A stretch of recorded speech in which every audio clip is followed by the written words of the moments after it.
Sorry, I forget to unmute myself. Okay, can you all hear me? Yeah. Yes, we can hear you now. Let's start to do this past paper. Okay, and then if you want, I'll send you a Google form today, and then ask you to ask you which topics you want to do some revision, and then Okay. for the let me turn on the lights. Oh, it's better. And then for the other time, you just do all the past paper. So we have how many? 2 months before your exam. So more than enough, okay? I can just say Yeah. more than enough. Uh, Yeah, for pair 1 and 2 is okay, no problem. And then for pair 3, and then just want to ask you for your when we are doing the paper 3 during the holiday, how long do you need to take those measurements? Is 30 minutes for each experiment enough? 30 minutes enough? I No? don't know. You don't know? Because we haven't done like that many practicals. Uh-huh. So, okay. Now let's have a look at this question. So Where are estimating other people? the sleeping. Oh, Okay. No matter, okay. So how can we find the mass? Estimation, it need not to be an exact value. Estimate the mass of a new pencil. This kind of question, just this one, okay? If you lost 1 mark, okay, that's fine. Because, okay, how much do you guess? 10. you're asking the answer? 10? You're asking for the answer? Any other? Yes. 15 grams. 15. Any other? 20. 20. Any other? 30. 30. Okay. Wow. 10, 15, 20. Next one is 25. Anyone 25? No. 100 grams. 100 gram. If you say 100 gram, that means 10 pencil. And it will give you 1 kilogram. Yes. Okay, a 400 gram is not correct, okay? Yeah. If your answer is 10 to 20 gram, it's okay, okay? Or the answer is given just 1 to 20 gram within this range, and then you get this 1 mark, okay? If you lost this 1 mark, that's fine. So for this one, I think all of you can remember the value already. No, I forgot everything. I'm sorry. Now, you still remember, I asked you to remember the wavelength of those visible light. Yeah. And It then should. UV, and then. Yeah. So all of you should remember this value. Yeah. It So should be between 10 to the power of minus 10 to 10 to the power minus 7, I think, as far as I remember. 10 to power negative 10 to between 10 to the power negative 7. there's some value here because the Oh, visible light is within this range already. 7. Sorry, 4. I mean 4. No, it's 4 4. times 10. But this value is wrong. Oh, okay. It's 10 to power negative 8. So you just say any value in between, okay? And then you get this mark. I think it's not too difficult. So let's go on. So for question B,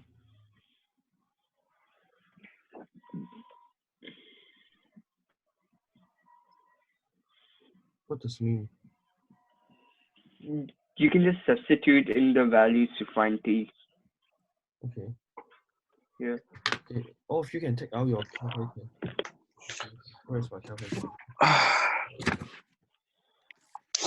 you still on the bed? Hmm? Well, we have the science. Oh no, we have the science department meeting on Monday, and then all the teacher know that you sleep on the bed when you are having the lesson. Me? Yeah, Why? because I accidentally show the YouTube channel and then What? you see No. you are Wait, who is that? Wait, it's Oh, okay, people. right? It's You okay, say right? they're so Um, disappointed. Okay, Aaron, now you're going to get teased by Mr. Yip.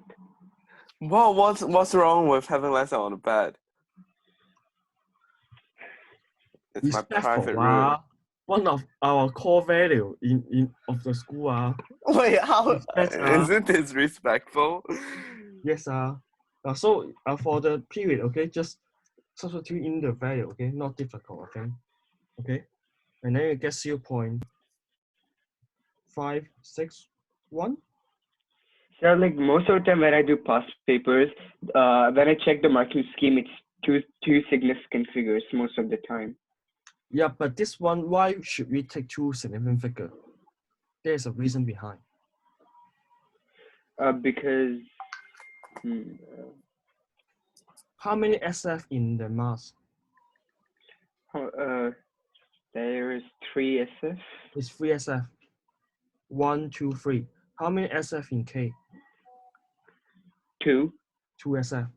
Therefore, you should take 2 2. SF, the minimum significant figure. Yeah. So the answer should be 0.56 second. Okay. If there is a unit here, okay, you don't need to put down the unit. Wow, it's just look like the IGCSE. So dumb. So let's have a look at the absolute uncertainty. So in this kind of question, okay, I hope you can still remember. The first thing you need to know is convert 2 pi times mass to power what? Is to power 0.5. 3.5 or 1/2, okay? Yeah. And then here is k to the power negative 1.1/2. Yeah. And then to find the absolute uncertainty, first, the step 1 is you to find the percentage uncertainty. So the percentage uncertainty of T should be 1/2 times the percentage uncertainty of mass. Oh, it's given the rate already, 8%, okay? So that's a percentage uncertainty of K, 8%. Oh, yeah, okay. This percentage uncertainty of K. And then the percentage uncertainty of the mass. And it does not give you the percentage. 4 over So 200. for this value over this value, or directly 4 over 200. And then use your calculator and get 5%. Okay. And then the second step is how can you get the percentage absolute uncertainty. Absolute uncertainty is just this value, okay? This value times 5%. And 0.56 times 5%.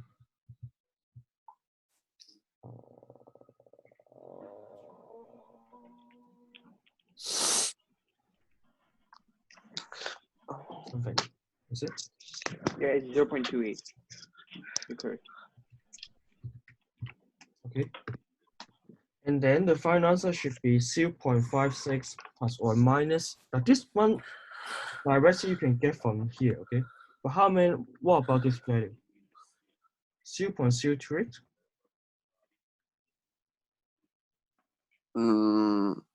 3. 3. I don't. Why? Because 2 dp. I mean 2 decimal Yeah. place. Yeah. Here is plus or minus. You should have the consistent decimal place. Okay, that's it. Let's go on to next question. Sir. Yes. When do you know whether you need whether you need the same DP or whether you need the same significant figure?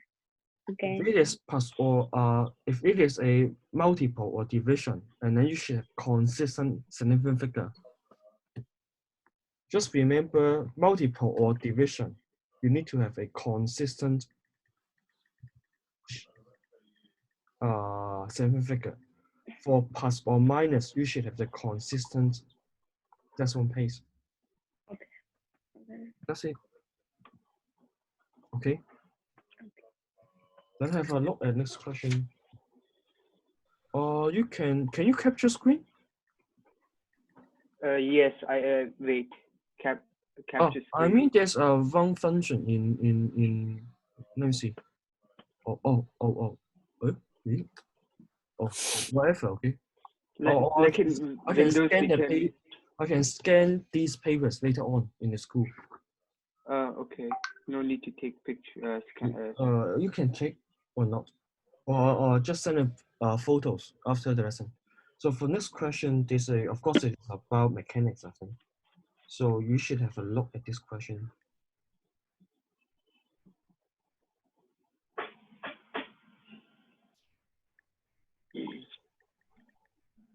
Read it already?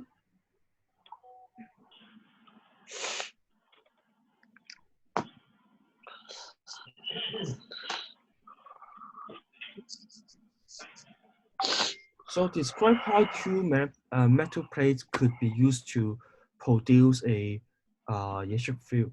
Now this kind of question, I will make a I'll make a Word file just like this one. This one is for the A level, okay? I will put those wording questions and then with the answer.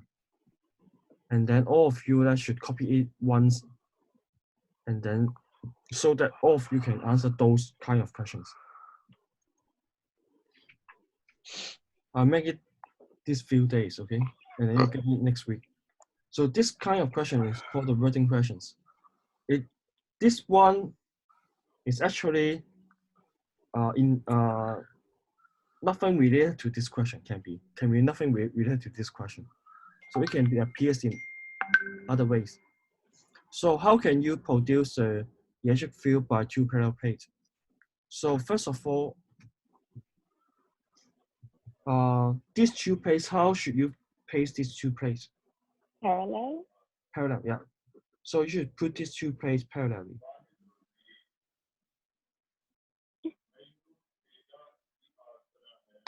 Let me have a look.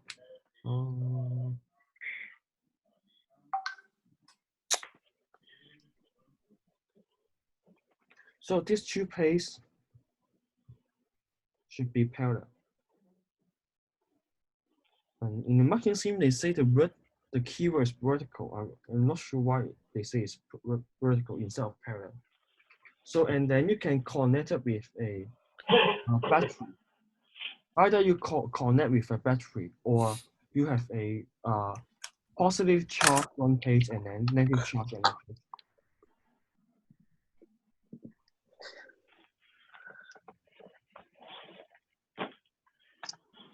Or you just say it's connected to a battery.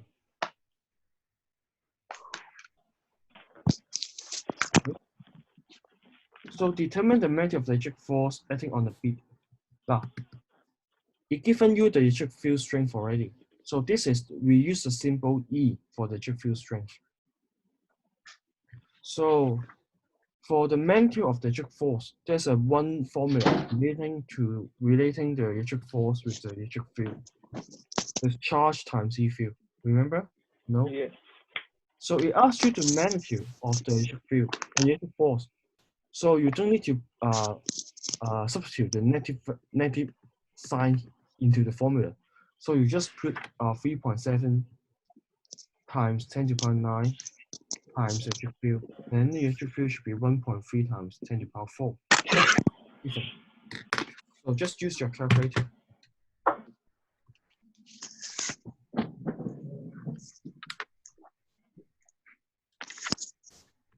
Okay, and then you get 4.81 times 10 to the power 13. Oh, sorry, there's a -9 here. So the value you should get is 4.8 times 10 to the power 5. So again, why I use 2SF here? Because it's multiple, okay? Multiple. So this 2SF and this one is 2SF. So your final answer should be in 2SF. Okay. What? So use your answer in part B and the weight of the bead to show that the resultant force acting on it is this one. So the electric field is horizontal. So where should be let me ask you a question. It's horizontal. It's either to the left or to the right. So the electric field should point to the left or right.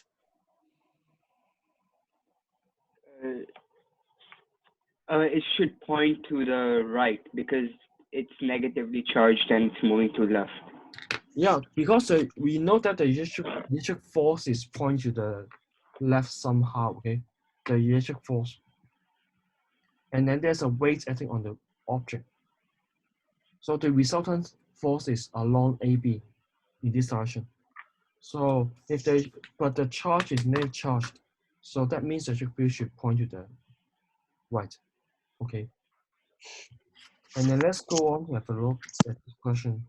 So to find the resultant force. Okay, sorry, I understand why it say vertical here, because if you want to have a horizontal E field, and then you should vertically place these two plates. Okay. And then let's go on to have this question. So to find the resultant force, the electric force is to the left, and then the right is downwards. And then to find these two forces, to find the resultant force, just use the Pythagoras theorem. So the 4.x times 10 to the power 5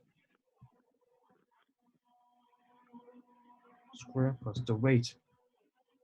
The mass is, the weight is directly given 5.4 times 10 to the power 95.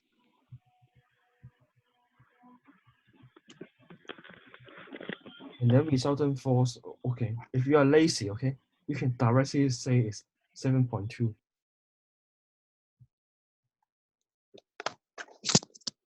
But because I'm not lazy,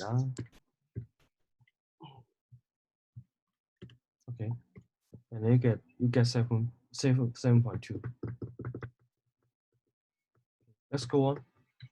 Explain why the resultant force on the bit is constant as the bit moves along the path AB. So when you want to explain why this force is constant, so Aaron, how can you explain this one? What? What do you say? No, it's so sudden. Because the force of the the electric thing is constant and the weight is constant, so everything is constant. I don't know. Is it? Yeah. So go back to look at how can you find the resultant force. You use the electric force squared plus the weight squared. So if this one is constant, this one is a constant, and then the resultant force should be a constant. Okay, so your answer is just electric force and weight are constant. That's it for 2 marks. I have looked at the marking scheme. 1 mark for electric force is constant, and then mark is for weight is constant. Oh my gosh, I got 2 marks already. I'm so smart.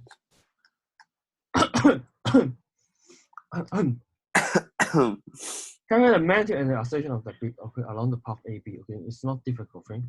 If you get the resultant force, even you can't do this question, or you have already the magnitude of the resultant force. You just use F equal ma. Okay, and then F is 7.2 times 10 to the power negative 5. Oh, the mass is not given. How can you get the mass? Use the chart. Can't you just divide the weight by 9.81? Yeah, use the weight, okay? Weight, you know weight is equal to mg, and you get the mass from the weight.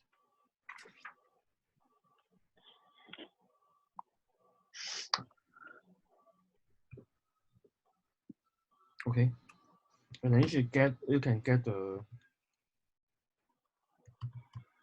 acceleration. The acceleration should be 13, just 13, okay? You got everything, 2SF, 2SF, 3SF. The final answer should be in 2SF. And the value is greater than 9.81, because it's sensible or reasonable, because the resultant force, of course, is greater than the weight. Okay, so the acceleration is greater than 9.81, so it's reasonable. Next one, the path is 0.5x. Determine the speed of the bed at the point B. So How can you do it? Now, even you don't know how to do it, you have a look at E1. You get the acceleration. You have acceleration, okay? And then it asks you given the length, that means the displacement. So how can you get the speed? V square equals to U square plus 2AS. Yeah, use the equation of motion, okay? I think the particle is initial at rest. Is it? Yeah, initially Yeah. at rest. Yeah. Yeah. So U is 0. And then V square equal to 2AS. And then you get the V directly, okay? 2AS is 0.5x. So your final answer should be in 2SF again. So 3.9. That's it. Difficult?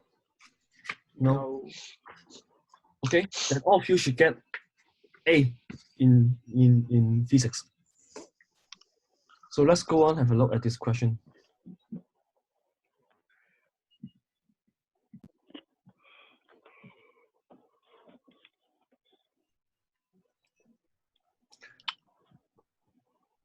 Read it already? Yes. Not yet. For part A, it may be a little bit difficult.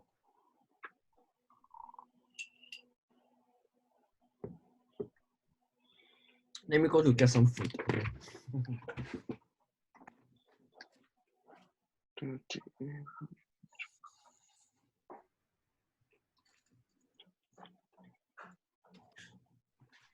I made it yesterday. Yeah. Wow, popcorn. With the brown sugar. 太稀稀嗬。 Okay, I think you have read the question already. So, in a time interval of 3 seconds, the mass of air propelled downwards by one propeller, okay, 0.55 kg. So just one of them, okay. Yeah. So how can you find it? So you can multiply the speed by the time to get like this height, and then you can multiply by the wingspan of the wing, and then you do something with the density. That's what I think we have to do. You get the idea. So have you done some question like this one? I think yes. Wait. Let us think. In 3 seconds, that means the air has moved a distance. The distance, okay? 3 times 7, 3 seconds.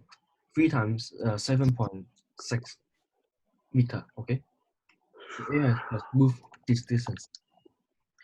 And then the air propelled it means the volume, okay? It means the gas in this volume. So first of all, you find the volume of this gas. So it's 3 times 7.6 is the height of the cylinder times the cross-section area of the cylinder. So it's pi r squared. Is it? Yeah. No. 8. R squared, 16 is not a radius. Oh wait, 8. I mean. So first of all, you need to divide by 2, and then you have a look. This is a cm. So you need to convert into meter. Oh my Divide by god. 100 again. Okay. So this is the volume of gas propelled. Okay. And then times that, then this is the volume only, not the mass of the gas. So how can you get the mass from the volume? Density equals the mass of the volume. So the density, okay, you should multiply by the density, 100.2. And just use your calculator.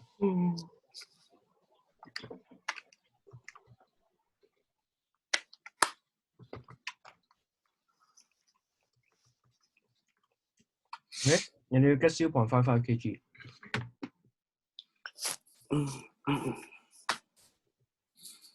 Wait, I'm a bit confused. Mhm. I don't get why we need to times 3 times 7.6, but then why are we timesing with the volume?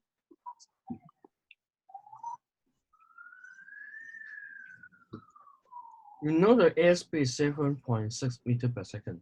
Yeah. So in 3 seconds. So I draw like this one.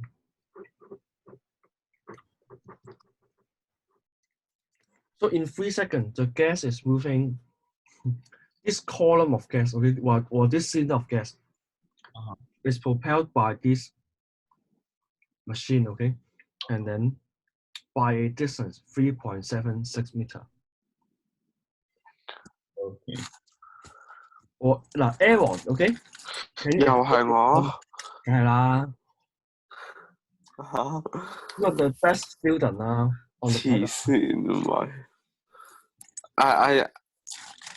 I watch your videos on my bed. I'm not the best student. Any question? No?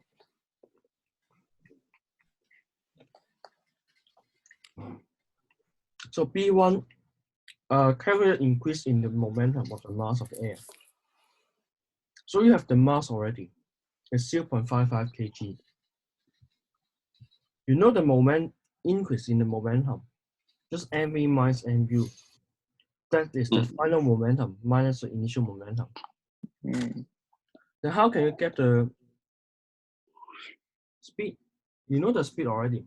Initially, the air here is at rest, and then it's propelled by this one, and then it gained the speed to 7.6 meter per second. Therefore, the final velocity is 7.6 meter per second. Okay, and then you get the increase in momentum.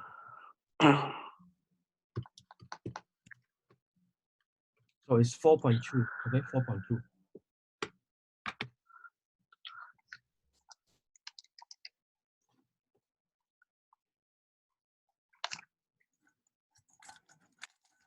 The next question may be a little bit difficult or not. I'm not sure. So can you do it? Divided by 3. So how is the force related to the increase in momentum? Change in momentum divided by time equals to force. Yeah. If you remember for the Newton's second law, yeah, F equal del P over del T. And then del P over del T is change in momentum or change in time. So the change in momentum is 4.2. The change in time is given already. 3 seconds. 3. So you get 1.4.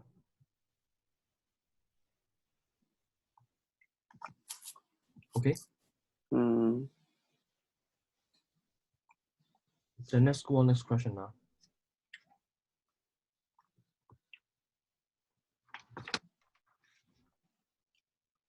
State the upward force acting on one of the propeller. Oh. What should be the answer? Oh, the same. Why? Because constant speed, so no acceleration. So I don't know. Oh, 1.4. Yeah. Is it? No. No? They asked you the reason behind in part 2. So can anyone explain what should be the name of the Action reaction. You get 0 mark. Newton's third law. So it's a Newton's third law state that the downward force acting on the air by this one equal to the upward force acting on this one by the air. So they both have the same magnitude of the force, but opposite in direction. So you should say the Newton's third law.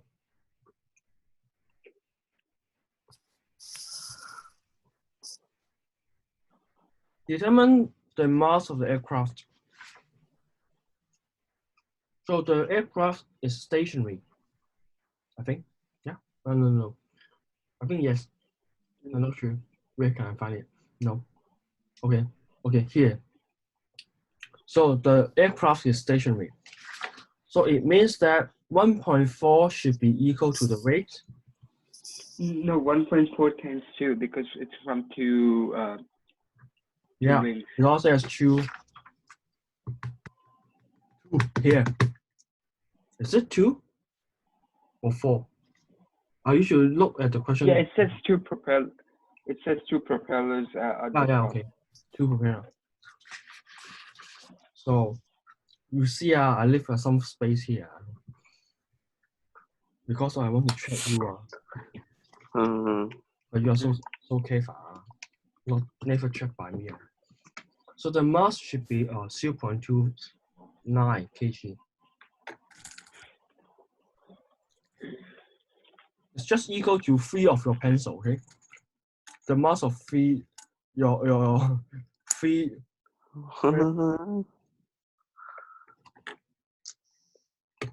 And let's go on. In order for the aircraft to follow a high altitude, it must propel the air downwards with greater speed than the aircraft can. Suggest the reason behind. Because the density is of the air is lower as you go up, so you have to push more to get like the same amount of force up.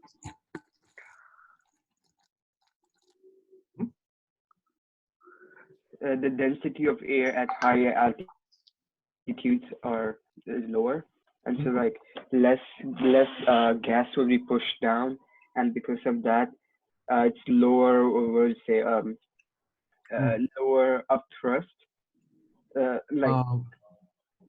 You get the idea. Now, this kind of question, if you can't do it, just leave it, okay?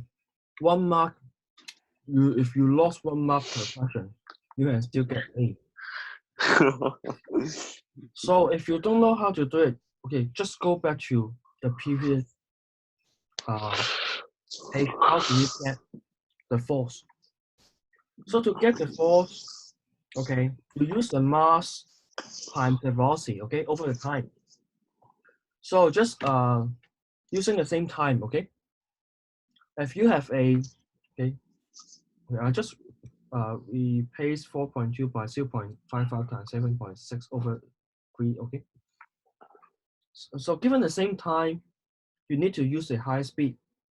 That means the mass of the air propelled by this one in a higher altitude is smaller. If the mass is smaller, what does it mean? So it means that this one is still constant, okay? It's just the area of this one.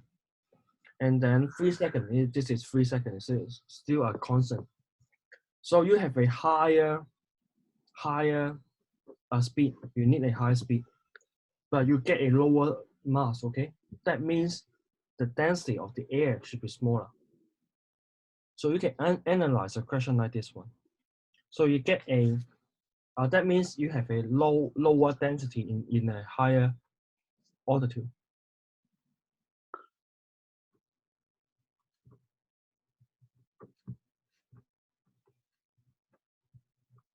Okay, let's go on to the next question.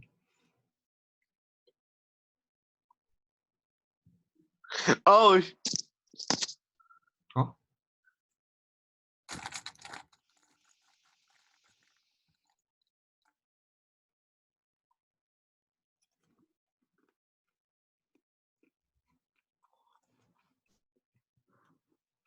This part, I think, is nothing related to the previous part. But do you still remember what this is related to? This is related to frequencies. We taught this topic at the school before we have the holiday. Do you still remember what topic it is? Doppler effect. Doppler effect about frequency change. I don't have the formula sheet here.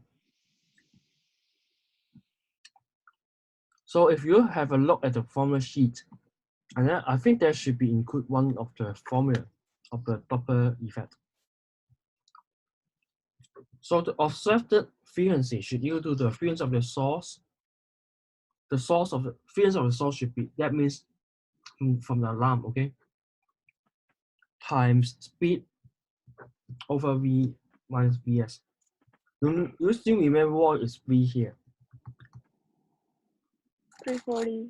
It's It's 340. Or The speed 340, of yeah. sound.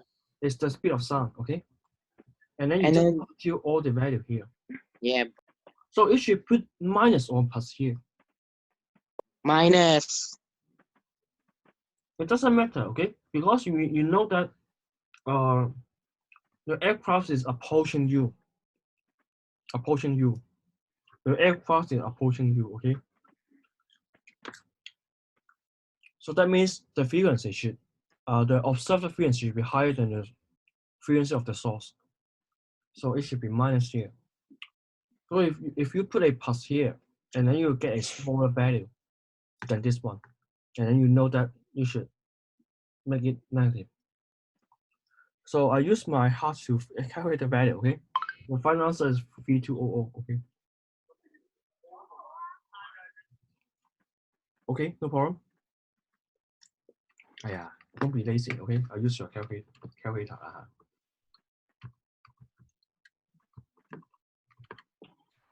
Okay, 3200. That's it. Next question.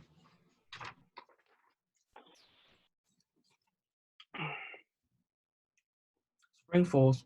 Okay.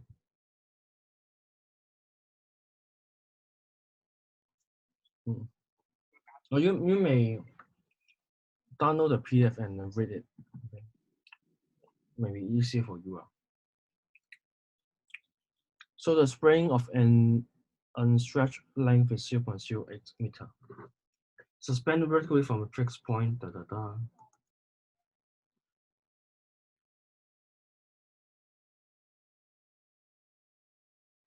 So this one is equilibrium. That means the spring force is balanced by the weight of the object. In this case, is not. The block is held before release. It's not in. That means it's not equilibrium. The spring force is actually larger than the weight of the object.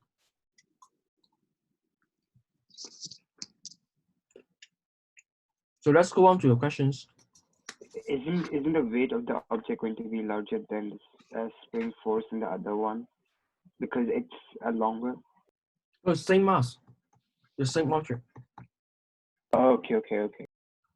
If you stretch the spring furthermore, that means you have a larger spring force, but the mass, the weight of the object is still the same.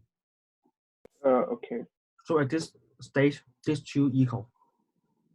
But at this stage, the weight does not change, but the spring force is larger. Determine the spring constant of the spring. So how can you get this value from this graph? What's the formula related to the spring constant? Gradient. F A equals gradient. to. You have F equal kx. Yeah. Yeah. Okay. So get as much as you can. Okay. 4 and then 0.05.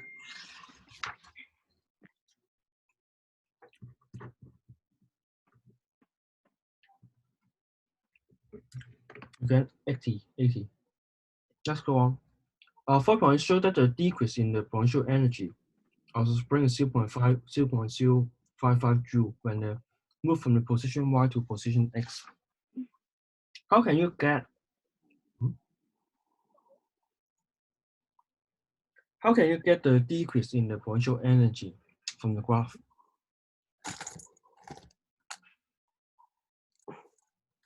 The energy stored is like under the graph, so we The can area do so area under the graph. And so we can find the area under the graph for like the first situation, and then for the second situation, then like minus them.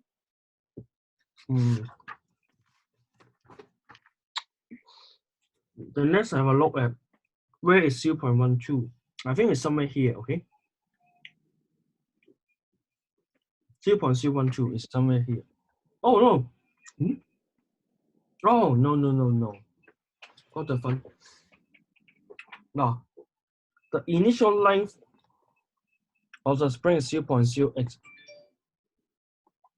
Therefore, you can find the extension, okay, extension of the spring here.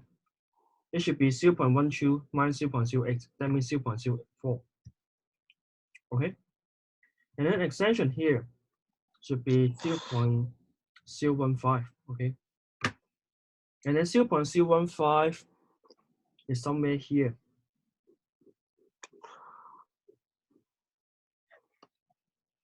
Okay? And then 0.4 is somewhere here. Oh.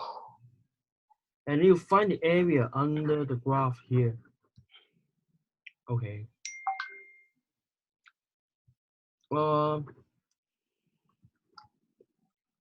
value here should be 3.2. The value here should be 1.2. You just consider it's a trapezium, and then you find an area of the trapezium.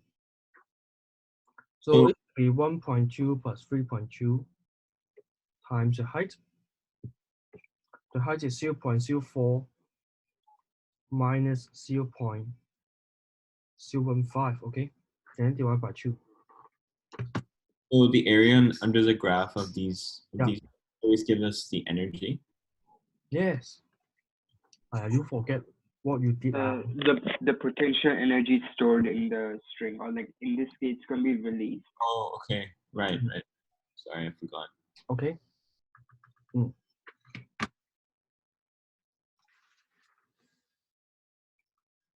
I'll show you already, okay? But the step is written in the previous page.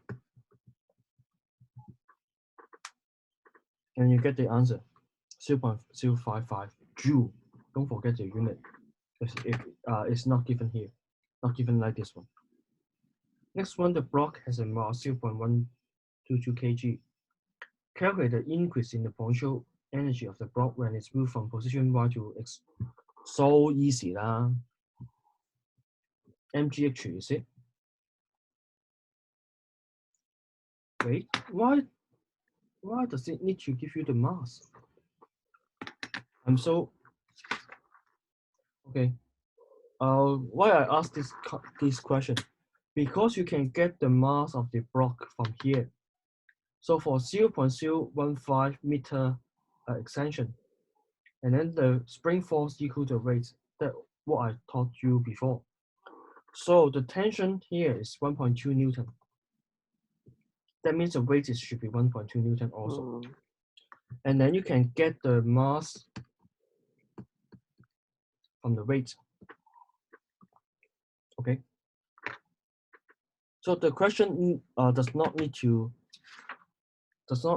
give you the mass here actually. Okay.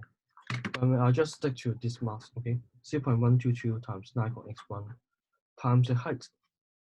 The height decreases 0.040 minus, or this one minus this one, okay? Or 0.04 minus 0.015. So whatever you like.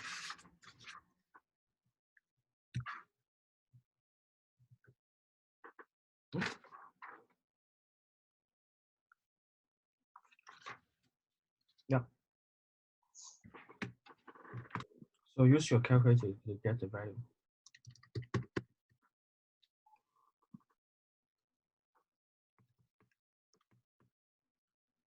And then you should get the value of 0.30. 2SF, because the length extension is 2SF.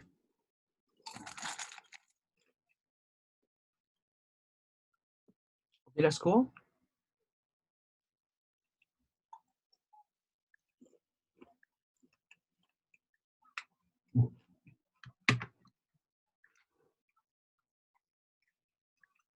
Okay, in part D, use the decrease in the elastic potential energy.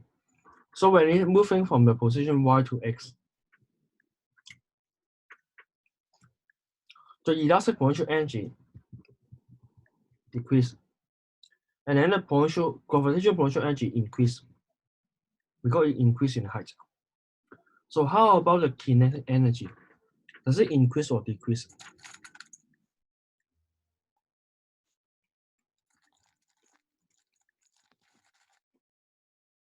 Increase or decrease? The kinetic energy would increase because It would increase. No, the kinetic energy actually increase because you have a look at the value of the decrease in the elastic potential energy, with 0.055 joule, and the increase in the elastic potential gravitational potential energy.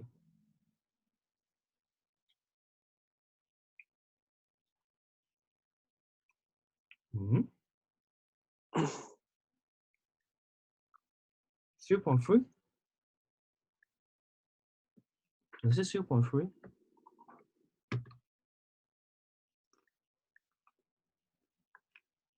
Oh, it's 0.03. Yeah, I was gonna tell you that. Yeah, I pressed it wrongly. So you see the loss in elastic potential energy is greater than the increase in gravitational potential energy. But the energy should be conserved. That means the amount of the decrease of the energy should equal the amount of the increase in energy. So it should be there should be increase in kinetic energy. Therefore, it should be 0.055 minus 0.03. Okay, and then you get 0.025. And then to find the speed, and then you need to use half mv squared is a ke. You have the mass already.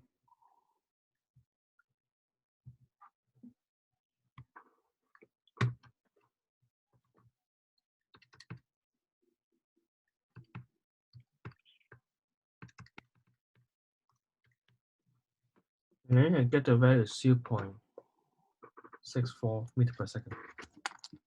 I hope I does not get it wrong.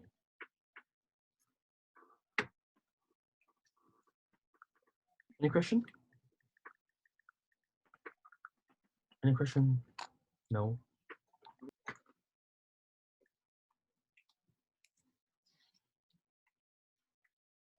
No question?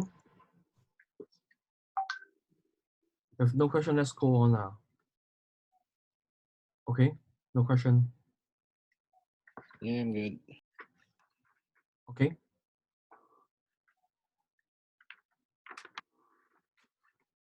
Oh, how many pages we left?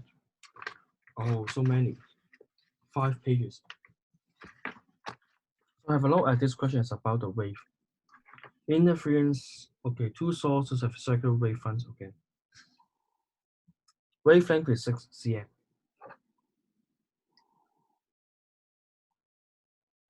One condition is the wave should be coherent. How the waves are arranged to ensure the waveform are coherent? First of all, what is the definition for coherence? Means that they come from the same source. at same frequency and in phase. Yeah, same frequency, and actually it's constant phase difference. So Yeah, how so can they you- have to come from the same source. same source, okay, but this is actually asking you somehow of the some kind of the experimental procedure. So you should write your answer in terms of some experimental procedure. You could use like a same source to like give the frequency and wavelength, Yeah. and then you can use double slit. Mm. That way there won't be any like errors. But they use two dipper. Do you know what they mean by the dipper? So like this one. Same size. So that's you should connect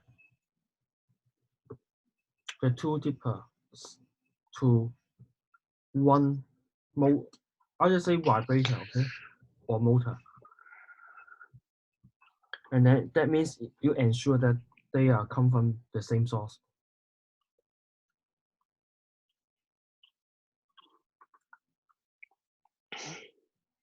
So another condition should be satisfied. Frequency. No, you ensure the frequency is same already here. So except talking about the frequency, and then you say you may talk about the amplitude. So this kind of wording question I will put in the file, okay? Just like this. Oh, I didn't show you my screen. I made some collection of the wording questions for from all the past papers, and then you just copy once, and then remember all the questions and answers. So for this one, another one is they have the similar or the same amplitude.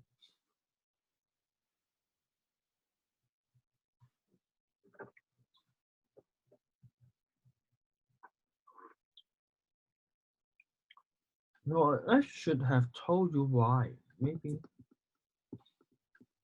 So just say if they don't have the same amplitude, like this one, okay? Even for the disruptive interference, the resultant wave is not zero. Okay, and then it will be very difficult to observe. For the constructive, it's fine, it's higher. But for the disruptive interference, it's not zero. They don't have because they don't have the same amplitude. So next one, the light from a lamp above the ripple tank shines through the light on the screen. One way of seeing the illustrated pattern more clearly.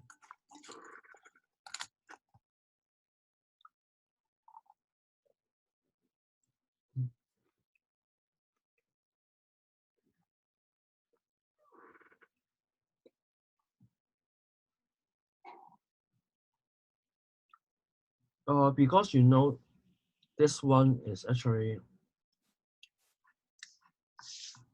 this is still asking you some experimental procedure. You can use one device because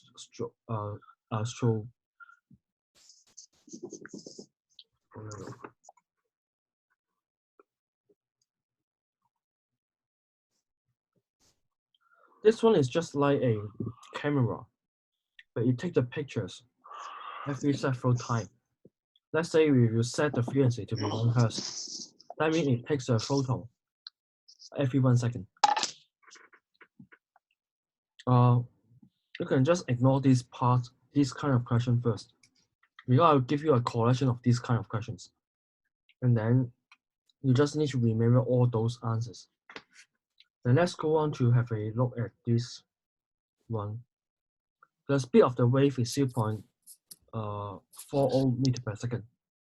Don't forget you get the wavelength already from the question, 6 cm.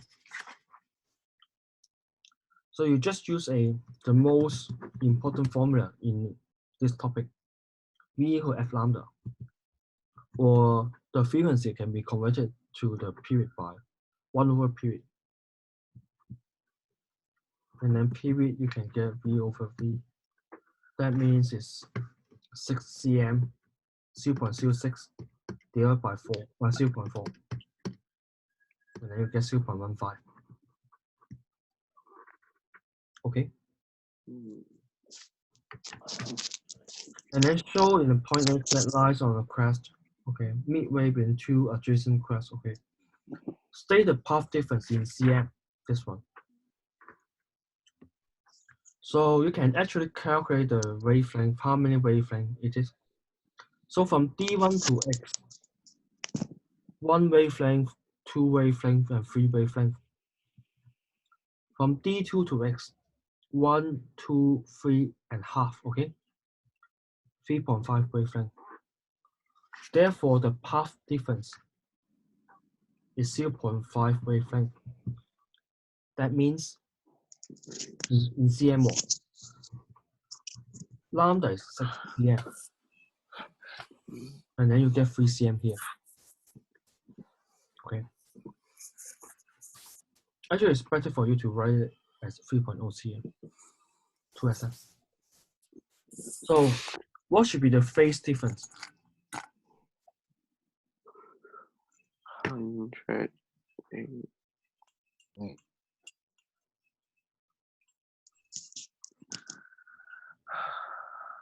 Or 90, yeah. 90. 90, No. 180. One wavelength emits 360, Okay, so Wait. 180. and also in this case, it's destructive interference. Do you see it? The crest of the wave from D1 meets the trough of the wave from D2. So it's the destructive interference. Then the phase difference should be 180 degrees.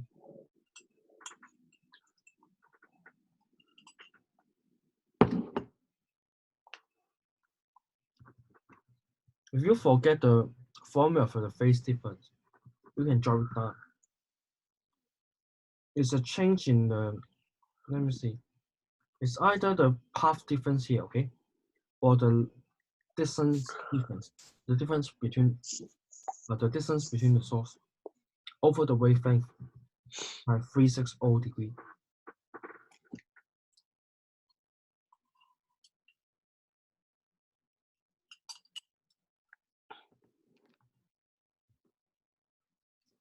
Next one, draw a line which joins the points only the maximum.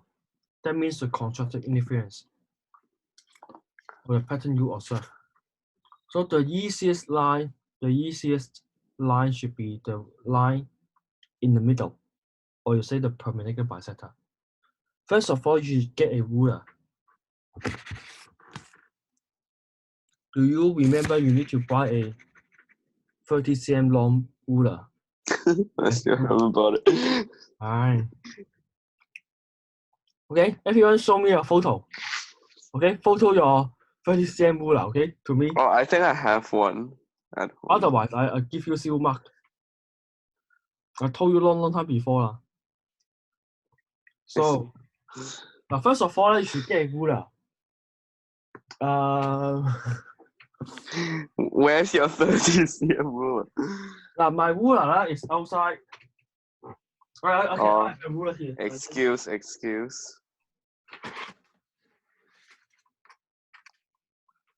I'm so hungry. Yeah, I have a ruler here.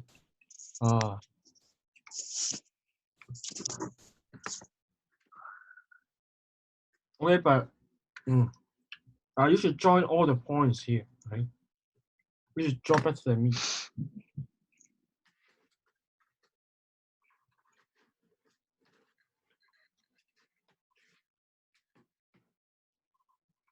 No question. And then let's go to the next part. Okay, next question now. We have done question 6 before. Really? Yeah, so can we not talk about it? Okay, can we skip it? Okay, then let's go to the last part, last question. Yeah. Yes. Okay. What is Y? What is X? Okay, the nucleus X and two particles. Say the proton number and the neutron number in the nucleus X. So for beta plus, that means it is a positron. If you have done the MC of the radioactive decay, and then so easy, is it? This one you count it as C1, okay? That means the X here should be 35 and then 17 here.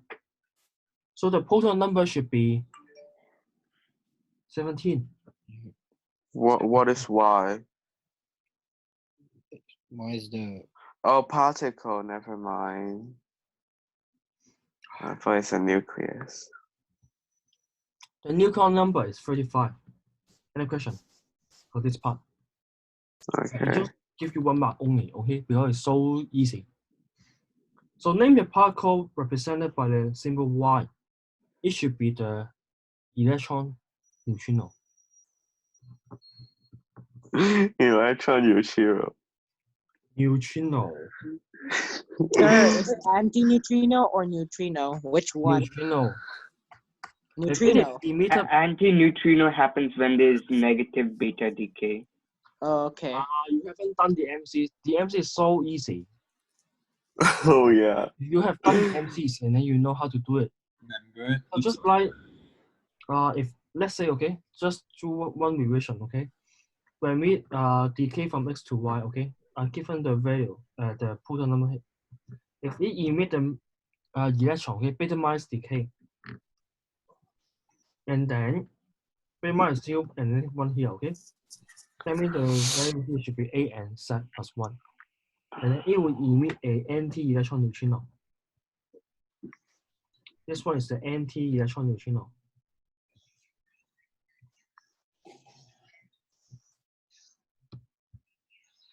And then when it undergo the beta plus decay, 0 plus 1 here, okay?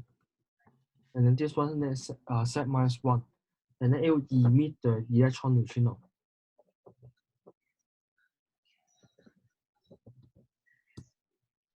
So let's go on to have a look at this part. Hadron consists of 2 down quarks and 1 string quark. That means it's DDS. Determines the elementary charge of this hadron.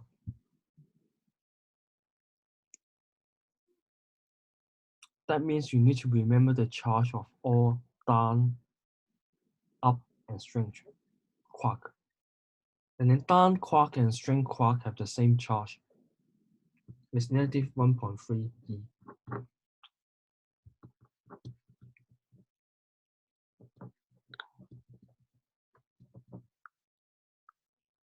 So it's -1. Yeah, Huh? that's it. Oh, okay. So I think this kind of question is easy. Yeah, this Yeah, I don't understand the quarks thing. you don't need to understand. You can't understand because it's just a fundamental particle. Oh, so you need to remember. Okay. Like we have done this the whole part of this question already. So It will last less than 1 hour. You gotta do it quite slowly. So I will assign one. From now on, you do 1 pair 2 and pair 1 each week. Okay, 1 pair 2 and 1 pair 1. lah. Do we need to remember specific values or yeah, like you know how they put the symbol of y is? Yeah, you need to remember those values. Let me. Is it like a specific amount or like we need to know like all? You just need to know those charges. Okay, maybe I'll write it down all the charges you need to know. Okay. Thanks. Wait a minute.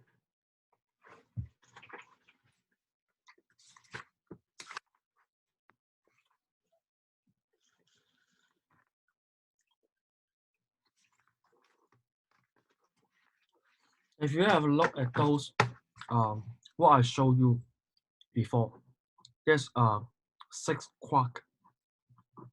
Sir, Harry wants to ask a question. Where? Yeah, he's raising his hand. Oh, I didn't. Let me see.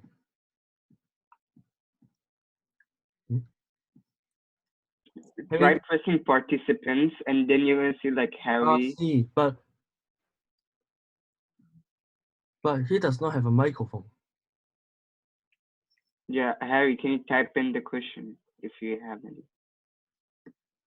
No, he just lowered down his hand. Okay. All these 3 have the charge 203E. All these have charge 103E. Or negative 103E. Okay. Now, Yeah. this is up, charm, and top. And you can say that they are all positive thing, okay? This is down, strange, and bottom. They are all negative thing. So you all have the same. Oh, so I didn't show my screen. Okay. Did I share the screen? I share the screen now. Yeah, you see? Yeah, you did. You did. I can't see my share. Okay, okay, you did not share the screen for me. Just okay, temporary. Okay. So that's how you can remember those charges. Those neutrino has no charge. There's three kinds of electron, tau, and muon, and all their neutrino. Just remember, this kind we call it the lepton. If you have done the MCs, they're always asking the question, which one is lepton? These ones are all the quark. And then quark cannot exist by its own. It can only exist in two forms. It's either one, the particle formed by quarks, we call it hadron.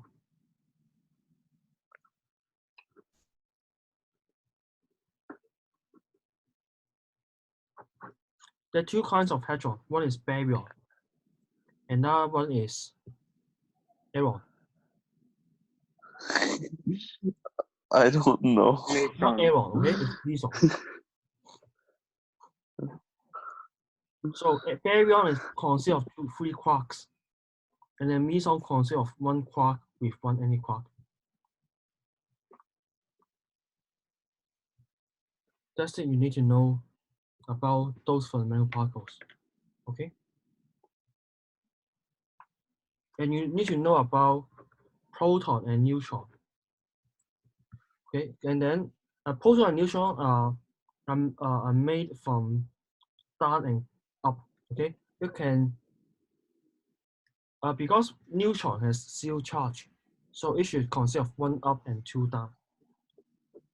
And then proton consists of one E, okay, the charge 1E, so it should be up, down. Okay.